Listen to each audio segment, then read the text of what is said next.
দেশনেত্রী বেগম খালেদা জিয়া এভার কেয়ারে 12 তারিখ আর্লি মর্নিংয়ে আমরা ওনাকে হসপিটালে ভর্তি করতে হয়েছিল এবং আজকে অর্থাৎ 7 দিন প্রায় 18 তারিখ আজকে ওনাকে আমরা আবার বাসায় নিয়ে আসতে পেরেছি।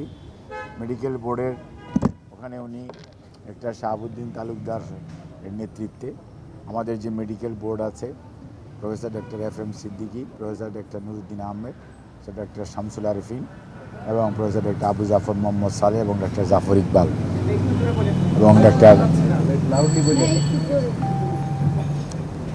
আমরা থেকে আসতে কথা শুনলেন তা আমারটা শুনলেন না কেন?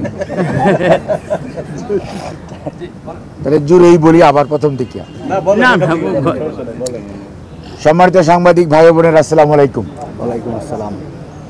12 তারিখ আর্লি মর্নিং অর্থাৎ 11 তারিখ দিবাগত রাত্রে, যেটা আমরা বলি শেষ রাত্রে, ওনাকে আমরা এভার কেয়ার হসপিটালে উনি অসুস্থ বোধ করায় মেডিকেল বোর্ডের পরামর্শক্রমে আমরা এভার কেয়ার হসপিটাল ওনাকে নিয়ে যাই এবং সেখানে মেডিকেল বোর্ড পরীক্ষা নিরীক্ষা করার পর সাজেস্ট করে ভর্তি করার জন্য সেই অনুযায়ী ওনাকে এভার কেয়ার হসপিটালে ভর্তি করা হয়। প্রফেসর ডক্টর শাহাবুদ্দিন তালুকদার এবং professor doctor FM Siddiqui, professor doctor Mohammad Nuruddin Ahmed, professor doctor Shamsul Arefin, professor doctor Abu Jafar Mohammad Saleh, professor doctor Masum Kamal এবং ডক্টর মোহাম্মদ জাফর ইকবাল, এদের তত্ত্বাবধানে উনি ওখানে চিকিৎসাধীন ছিলেন এবং দেশের বাইরে থেকেও আমাদের বেশ কয়েকজন ওভারসিজ কনসালটেন্ট আছে যারা আমেরিকাতে ইউকেতে থাকেন, ওনারাও এই ওনার যে মেডিকেল বোর্ড সেটাতে অংশগ্রহণ করেন এবং ওনাদের পরামর্শক্রমে এই কয়েকদিন ওনার চিকিৎসা চলার পরে উনি কিছুটা সুস্থ বোধ করেন। সুস্থ বোধ করার এই যে বারে বারে যেতে হয় আসতে হয়, তার কারণটা কি?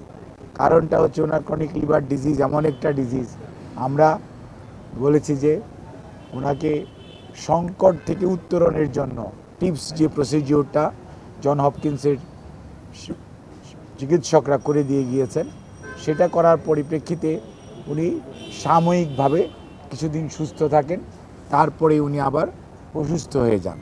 এই অসুস্থতাটাকে যদি কাটিয়ে উঠতে হয় তাহলে ওনাকে মাল্টিডিসিপ্লিনারি অ্যাডভান্স সেন্টারে যেমন নেওয়া প্রয়োজন, অন দি আদার হ্যান্ড এটা নিতে হলেও ওনার শারীরিক সুস্থতারও একটা বিষয় আছে। যতই দিন যাচ্ছে ওনার শারীরিক সুস্থতা সত্যিকার অর্থে একটু প্রত্যেকটা ডিজিজ ক্রমান্বয়ে বাড়ছে, যার জন্য ওনার শারীরিক সুস্থতা কখনো কখনো দেখা যাচ্ছে উনি বেশ ভালো আছে এবং অল্প একটুতেই দেখা যাচ্ছে উনি শারীরিকভাবে অসুস্থ বোধ করেন। যার জন্য যে যখন আপনি প্লেনে টেক অফ করবেন, ল্যান্ডিং করবেন, প্লেনে যখন থাকবেন, একটা নেগেটিভ প্রেশার থাকে। এই নেগেটিভ প্রেশারে ওনার যে হার্টের যে সমস্যা আছে, লিভারের যে সমস্যা আছে, কিডনির যে জটিলতা আছে, সব কিছু মিলিয়ে চিকিৎসকরা এখনও ওনাকে মনে করতে পারছেন না যে 12-13 ঘন্টা জার্নি করার মতো এই অবস্থায় উনি আছেন। তবে উনি মোটামুটি বাসার মধ্যে বা হসপিটালে যখন যখন আজকে যেমন আপনারা দেখেছেন, আলহামদুলিল্লাহ আজকে উনি অনেকটা সুস্থ বোধ করতেছেন সেই জন্য। কিন্তু এই সুস্থতাটা দেখা যাবে যে যেহেতু ওনার অনেক কিছুই চিকিৎসা নির্ভর, ঔষধ নির্ভর এবং অনেক জিনিস সাপ্লিমেন্ট দিতে হয়, সেই জন্য দেখা যায় যে একটু এদিক সেদিক হলেই দেখা যাচ্ছে উনি শারীরিকভাবে অসুস্থ বোধ করেন, ওনার বিভিন্ন ধরনের জটিলতার সৃষ্টি হয়। যার জন্যই ওনার বিষয়টা খুব পুঙ্খানুপুঙ্খভাবে মানে অত্যন্ত আমরা যেটা ডাক্তারি ভাষায় বলি যে একটা মানে মনিটরিংটা খুবই মানে সাবধানতার সঙ্গে শুধু খালি নয়, অত্যন্ত মানে বিচক্ষণতার সঙ্গেও করতে হয় এবং অ্যাডজাস্টমেন্টটাও শরীরের অবস্থার উপর ভিত্তি করে অ্যাডজাস্টমেন্টটাও খুব দ্রুত করতে হয়। একটু দেরি করলে, যার জন্য আপনাদের প্রশ্ন থাকতে পারে যে আপনারা এত গভীর রাত্রে কেন গেলেন, অর্থাৎ আমাদের অপেক্ষা করার সময় ছিল না, তাহলে রোগীর শারীরিক জটিলতা আরও বৃদ্ধি পাওয়ার সম্ভাবনা ছিল। তো সেই জন্যই মানে একটা ক্লোজ মনিটরিং যেটাকে বলা হয়, উনি হসপিটালে গেলেও যদিও কেবিনে ওনাকে রাখা হয়, কিন্তু কেবিনে উনি একদম ICU বা CCUর সুযোগ সুবিধা সম্বলিত কেবিনে ওনাকে রাখা হয় এবং ক্লোজ অবজারভেশনে উনি ডাক্তারদের থাকেন এবং ওখানে ওনার যে স্টাফরা যারা দেখাশোনা করে এবং সার্বক্ষণিকভাবে দেশি বিদেশি চিকিৎসকরা অনলাইনে আমাদের এই মেডিকেল বোর্ডকে সহযোগিতা করে। এবং সেখানে বিশেষ করে নিউ ইয়র্ক থেকে ডাক্তার হাবিবুর রহমান লুলু, তার পরবর্তীতে ডাক্তার জন হ্যামিল্টন, ডক্টর ক্রিস্টোস, তারপরে আমাদের ওখানে ডক্টর রফিকুদ্দিন আহমেদ, এবং আমাদের ওখানে আছে ডক্টর হামিদ রব, আর ইউকেতে আমাদের ভারপ্রাপ্ত চেয়ারম্যান জনাব তারেক রহমান সাহেবের মিসেস ডক্টর জুবাইদা রহমান, উনি নিজেও অংশগ্রহণ করে। অস্ট্রেলিয়াতে ডাক্তার মাজহারুল হক সে আছে। অর্থাৎ এখানে পার্টিসিপেশনটা এবং ওনার যে চিকিৎসার ব্যাপারে এটা কালেকটিভ ডিসিশন হয়, এবং কালেকটিভলি এখানকার চিকিৎসকরা এখানে অংশগ্রহণ করে, এবং সেটার ওনার সুচিকিৎসাটা যাতে ঠিকমতো চলে সে অনুযায়ী কাজ করে। তো কাজেই এই পর্যায়ে এবার উনি খুবই অত্যন্ত সাডেনলি ওনার শরীরটা কিছুটা খারাপ, কারণ ওনার রোগ প্রতিরোধক ক্ষমতা অন্য মানুষের চেয়ে কম। কাজেই অল্পতেই দেখা যায় যে উনি অন্য একটা মানুষ যেটা সহ্য করতে পারে ওনার পক্ষে সেটা সহ্য করা খুব কষ্টকর হয়ে যায়। তারপরেও আলহামদুলিল্লাহ উনি মানুষের দোয়ায়, আল্লাহর অশেষ মেহেরবানিতে, চিকিৎসকদের প্রচেষ্টায় আল্লাহর কাছে শুকরিয়া যে উনি অনেকটা এখন ওই দিন রাত্রে এসছে, 12 তারিখে এসছে, আজকে অনেকটা সুস্থ, সেজন্য আমরা ওনাকে নিয়ে এসেছি।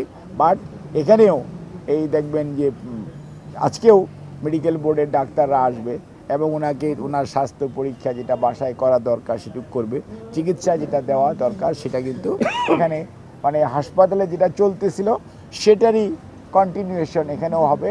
এবং ওনার চিকিৎসার ব্যাপারে সবসময় হসপিটালে যেরকম ক্লোজ অবজারভেশন হয় বা মনিটরিং করা হয়, এখানেও একই ধরনের মনিটরিং করে আমরা চাই যে উনি একটু সুস্থ হলে, তার পরবর্তী ওনার শারীরিক সুস্থতা একটু বাড়লেই আমরা ওনাকে যত দ্রুততার সম্ভব ওনার পরিবারের, বিশেষ করে আমাদের ভারপ্রাপ্ত চেয়ারম্যান তারেক রহমান সাহেব, ওনার মিসেস এবং ওনার ছোটো ছেলে আরাফাত রহমান কোকো, ওনার মিসেস, ওনার ভাই এবং ওনার পরিবারের অন্য সদস্যরা, দলের সবাই, বিশেষ আমাদের দল ওনার সুচিকিৎসার জন্য যত দ্রুততার সম্ভব ওনাকে বাইরে নিয়ে যাওয়া। বাট বাইরে নিয়ে যাওয়ার ব্যাপারে এখন সবচেয়ে বড় প্রশ্ন দেখা দিয়েছে যে আজকে থেকে 2 বছর আগেও যখন আমরা বলতাম, আর আজকের বাস্তবতাটা ভিন্ন।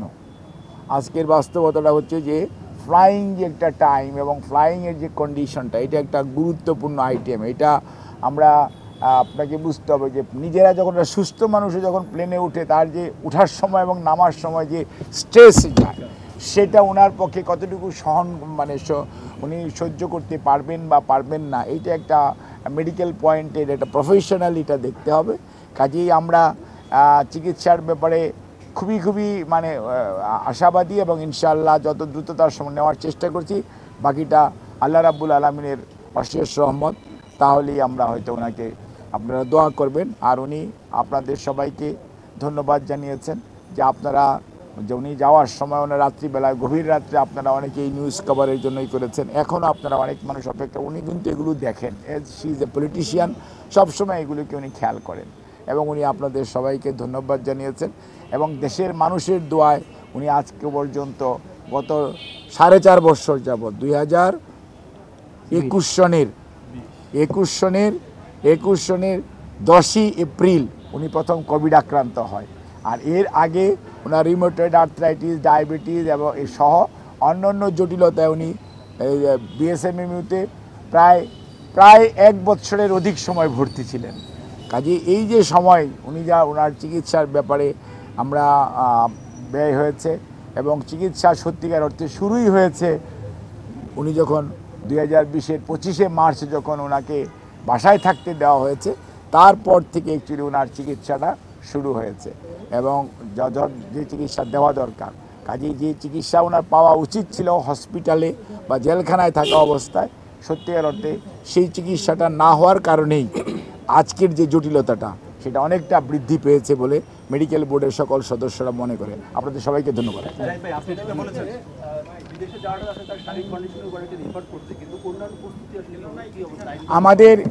আমাদের মেডিকেল প্রস্তুতি যেটা দরকার, আমাদের মেডিকেল প্রস্তুতি পুরো কমপ্লিট। আমরা কোন হসপিটালে নিব কি নিব, আমরা আমেরিকা এবং ইউকেতে 2টি হসপিটালে আমরা সব কিছু, আমরা কনসালটেন্ট থেকে শুরু করে সব কিছু আমরা ফাইনাল করে রেখেছি। আমরা কিভাবে নিব সেটাও আমরা ঠিক করে রেখেছি। আইনগত যে জটিলতা আছে সেটা বর্তমান সরকারের যারা আইনের সাথে সম্পৃক্ত তাদের সাথেও আমরা কথা বলেছি। কাজে এইটা হচ্ছে এখনকার জাস্ট ওনার শারীরিক সুস্থতা আর ওনাকে নিয়ে যাওয়া এটার উপরেই এটা নির্ভর করছে। আপনাদের সবাইকে ধন্যবাদ।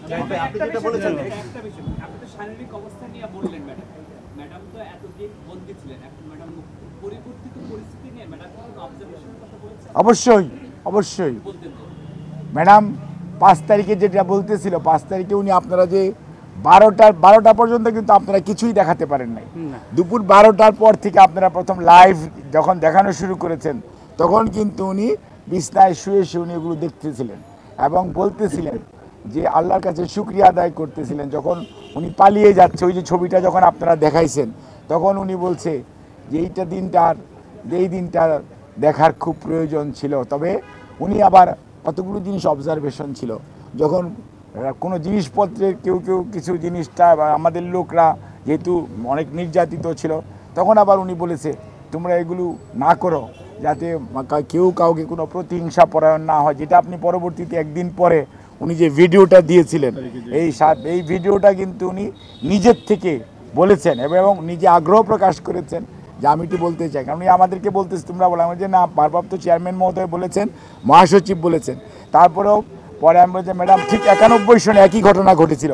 91 সনেও কিন্তু ম্যাডামের পরে ভিডিওতে বলতে হয়েছিল, আপনাদের যদি খেয়াল থেকে থাকে এরশাদের পতনের পরে ঠিক একইভাবে তখন ম্যাডাম এই ভিডিওটা তখন আমরা হসপিটালে এটা রেকর্ড করে এটা শোনানো হয়েছিল এই কারণেই যাতে নেতা কর্মী শুনে দেশের মানুষ যাতে কোনো অবস্থাতে আইন নিজের হাতে তুলে না দেয় এবং কোনো ধরনের প্রতিহিংসা পরায়ণতার মধ্যে আমরা যাতে না পড়ে আগের যে ঐতিহ্য সেটা আমরা ধারণ করতে চাই না, আমরা প্রতিহিংসা চাই না, আমরা আইনানুগ বিচার হোক সেটা চাই।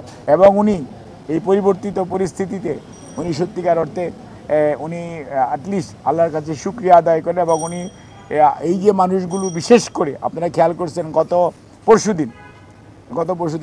পরশুদিন আমাদের মহাসচিব মহোদয় পঙ্গু হাসপাতালে গিয়েছিলেন, নিটোরে কেন গিয়েছিলেন? এটা ম্যাডাম নিজে আগ্রহ প্রকাশ করেছেন যে এই যে ছেলেদের হাত চলে গেছে, পা চলে গেছে, এই মানুষ চোখ চলে গেছে, চোখটা দেখার জন্য আমাকেও পাঠাইছিলেন। আর এটার জন্য উনি ব্যক্তিগতভাবে মনে করেন এদের পুনর্বাসনের জন্য দল যতটুকু সামর্থ্য আছে, সরকার তো সরকারের মতো করবেই, কিন্তু দল তার সবটুকু সামর্থ্য দিয়ে যাতে এদের পাশে দাঁড়ায় এটা কিন্তু উনি ফিল করেন এবং এই জন্য উনি মহাসচিবকে পাঠিয়েছিলেন মির্জা ফখরুল ইসলাম আলমগীর সাহেবকে দলের পক্ষ থেকে। আমাদের ভারপ্রাপ্ত চেয়ারম্যান মহোদয় ওনাকে বলেছেন যে ইয়েস আপনি চেয়ারম্যান এবং আমাদের পক্ষ থেকে যে সেই রুগীদের পাশে দাঁড়ানোর ব্যাপারে, এবং আমরা প্রত্যেকটা রুগীকে আশ্বস্ত করার চেষ্টা করেছি যে আপনাদের পুনর্বাসনের ব্যাপারে শুধু আপনারা নন, আপনাদের পাশে দেশের মানুষ আছে, বাংলাদেশ জাতীয়তাবাদী দল আছে। ধন্যবাদ। আপনি যেটা বলেছেন যে 7 থেকে 8 ঘন্টা সময় লাগবে, 8 ঘন্টা না, প্রায় 12 থেকে 13 ঘন্টা। এই সময়টুকু কি এই মুহূর্তে কি নেওয়া কি পসিবল কিনা, না ওনার স্বাস্থ্যের আরো উন্নতি হতে হবে তারপরে নিতে হবে? অ্যাকচুয়ালি ওনার শারীরিক জন্মনিকার আজকে যদি বলি আজকে এই মুহূর্তে হয়তো সম্ভব, কিন্তু দেখা যাচ্ছে যে আগামীকালকে বা পরশু দিনের মধ্যেই ওই কয়েক ঘন্টার পরেই ওনার যে প্রত্যেকটা আপনাকে বুঝতে হবে যে হার্ট একটা ভাইটাল অর্গ্যান, লিভার একটা ভাইটাল অর্গ্যান, কিডনি একটা ভাইটাল অর্গ্যান, এই সমস্ত অর্গানগুলোর যে সমস্ত কাজ একটু যদি এদিক সেদিক হয় তখনই দেখা যাচ্ছে যে আপনার বিভিন্ন ধরনের জটিলতা হয়। আপনি যখন একটা ভালো মানুষ প্লেনে ওঠার সময় মানে যে স্পিড যায় নামতে যায় তখন হার্টের মধ্যে যে প্যালপিটেশন হয়, এটি একটা অসুস্থ মানুষ কতটুকু গ্রহণ করতে পারে। যে বাম্পিং হয় আপনারা খেয়াল করছেন, বড় প্লেনে হয়তো কম বাম্পিং হয়, তারপরেও তো হয়, কাজেই আপনাকে একটা নেগেটিভ প্রেশার হয়। এই নেগেটিভ প্রেশার প্রত্যেকটা জিনিসই আপনাকে মাথায় রাখতে হবে। ওনার স্ট্যান্টিং করা আছে, ওনার লিভারের মধ্যে স্ট্যান্টিং করা আছে, ওনার শারীরিক জটিলতা এরকম আছে, কাজেই সব কিছু মিলিয়ে ওনার শারীরিক সুস্থতাটা হচ্ছে নাম্বার 1 প্রায়োরিটি। কারণ আমরা এই জন্যই মেডিকেল বোর্ড যখনই ফিল করবে ইয়েস ওনাকে ট্রান্সপোর্টেবল, আমরা ঠিক তখনই ইনশাআল্লাহ আমরা ওনাকে নিয়ে যাব। ধন্যবাদ।